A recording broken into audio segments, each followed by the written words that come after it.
The White House briefing room was packed with reporters, cameras flashing as anticipation crackled in the air. President Donald Trump, standing behind the iconic podium, adjusted his red tie and leaned into the microphone. "Ladies and gentlemen, we are about to do something that's never been done before," Trump began, his voice firm yet animated. "The federal government is bloated, inefficient, and full of people who frankly don't want to be here. So I'm giving them a choice. Quit now, and I'll pay you to leave." Gas rippled through the room. Reporters exchanged glances, furiously typing as headlines practically wrote themselves. "Trump offers federal workers cash to resign" would dominate the news cycle for weeks. Within minutes, social media exploded. Some cheered, calling it draining the swamp. Others were outraged, branding it an attack on public service. But the real drama was unfolding behind closed doors. In federal offices across Washington, government employees stared at their computer screens, emails pouring in with details of Trump's offer. The proposal was simple. Any federal employee who voluntarily resigned within 30 days would receive a lump sum severance package, equivalent to 1 year's salary, no strings attached. At the Department of Justice, longtime attorney Mark Reynolds leaned back in his chair, his mind racing.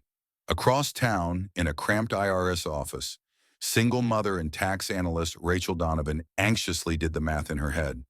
The offer was tempting, too tempting, and that's exactly what Trump wanted.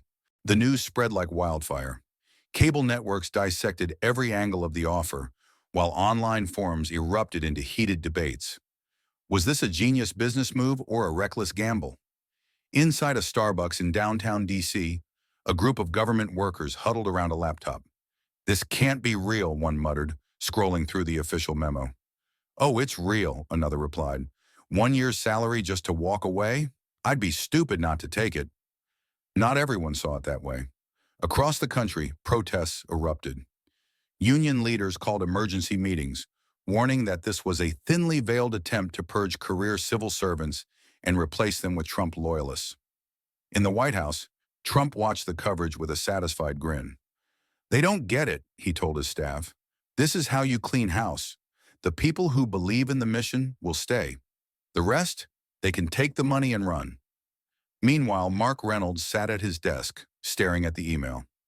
After 20 years in government service, was he really ready to walk away? Across town, Rachel Donovan faced an even bigger dilemma.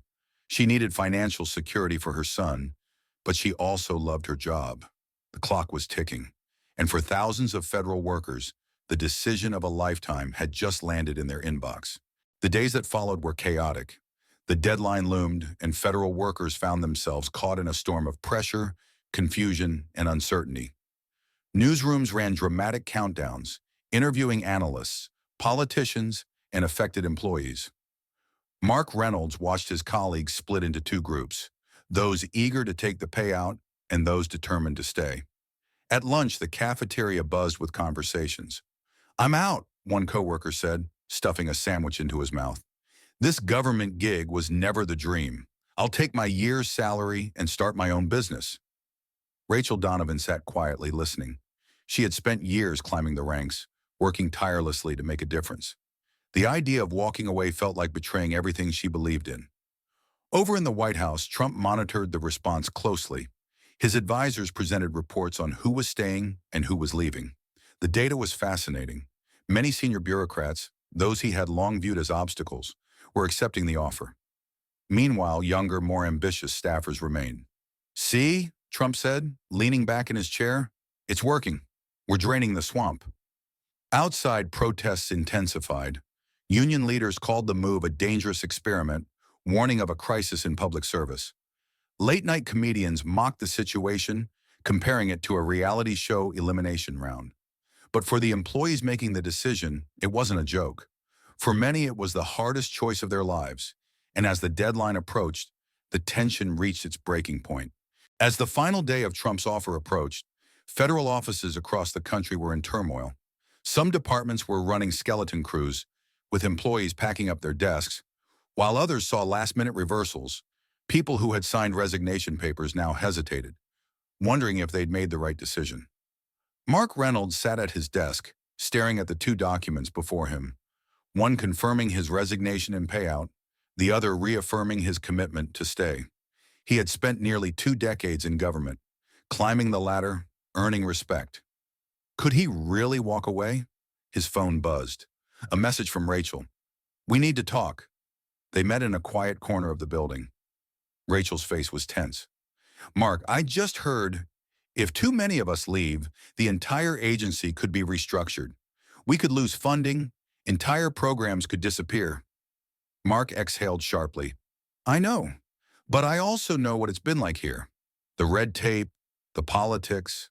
Maybe Trump is right. Maybe it's time to shake things up."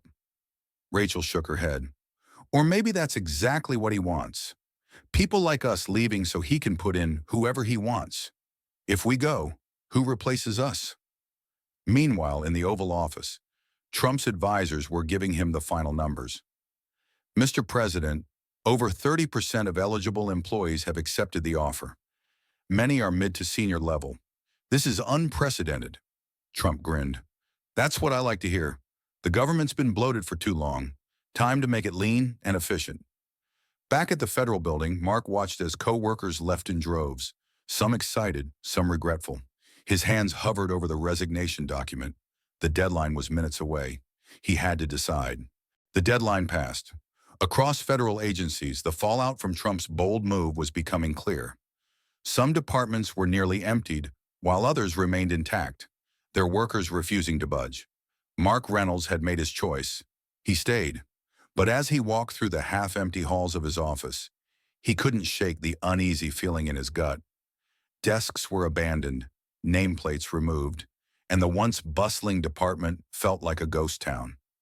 Rachel appeared at his doorway, arms crossed. "Well, any regrets?" Mark exhaled. "I don't know yet, but it feels different, like we just lost something big."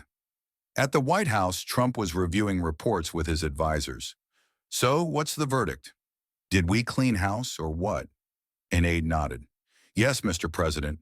Over a third of the federal workforce in key agencies took the offer. The ones who stayed, well, let's just say they're rattled." Trump smirked. "Good. Now let's make sure their replacements actually want to work." But the media was in a frenzy.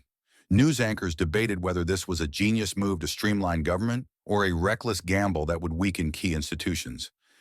Late-night comedians mocked the idea of a government clearance sale. Protests erupted outside federal buildings with signs reading, "Public service, not a payoff." Meanwhile, Mark's phone buzzed with a message from a former coworker who had taken the money. "I don't know if I made the right choice, man. It felt good at first, but now, I'm not so sure." Mark locked his screen, staring at the half-empty office. The real consequences of Trump's plan were only just beginning. Weeks passed, and the dust was settling. The federal workforce had changed forever. Those who took the payout were adjusting to their new lives, some thriving, some struggling. Those who stayed, like Mark, were dealing with the reality of a gutted workforce, heavier workloads, and an uncertain future.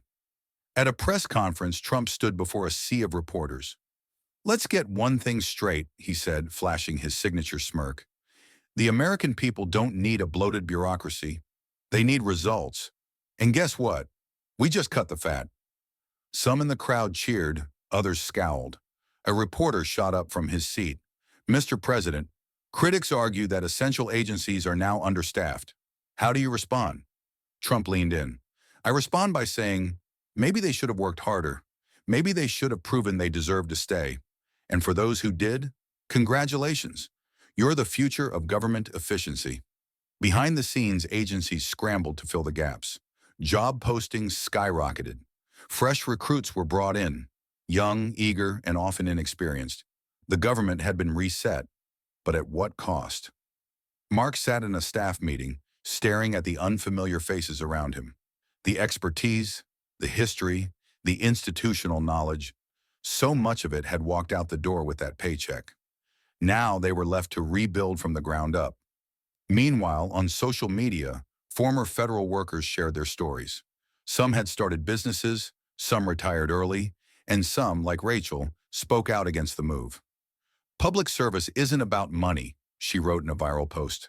It's about commitment. What happened here wasn't a cleanup. It was a purge. But for Trump, the mission was accomplished. He had shaken the system to its core, just like he promised. Whether it was genius or chaos, that was up to history to decide. And for Mark, as he watched a newly hired recruit fumble through a basic assignment, he sighed. The government would survive, but it would never be the same again.